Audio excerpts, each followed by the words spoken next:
isang kahig, ang mga kamay na may bahid ng galit kasama sa buhay namin na isang maling akala na ang bawat minsan ay tama. Hari ng tundo, hari ng tundo, pagkamabansagan ka. Hari ng tundo, hari ng tundo, hari ng tundo, pagkamabansagan ka na.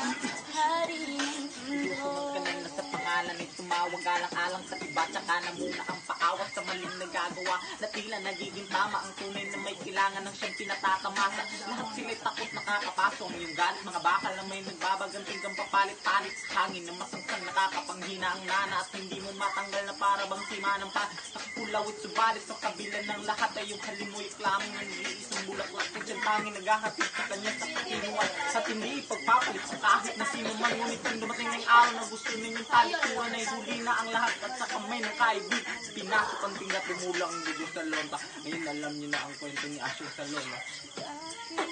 Dapat tumingin kumapit, santo ka isang kahig, ang mga kamay na may bahid ng galit kasama sa buhay namin na isang maling akala na ang tuliwas kung minsan ay tama. Hari ng tundo, hari ng tundo, baka mabanyagan ka na.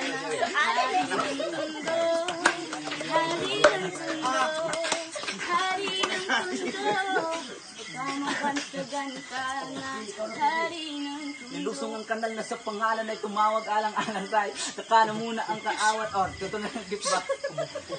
Dali naman to, so minsan lang.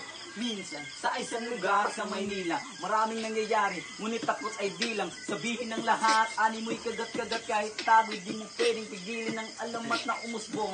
Kahit na madami ang ulupong at halos hindi iba ang layo sa pagkakulong. Sa kamay ng iilan ang maabusong pipila.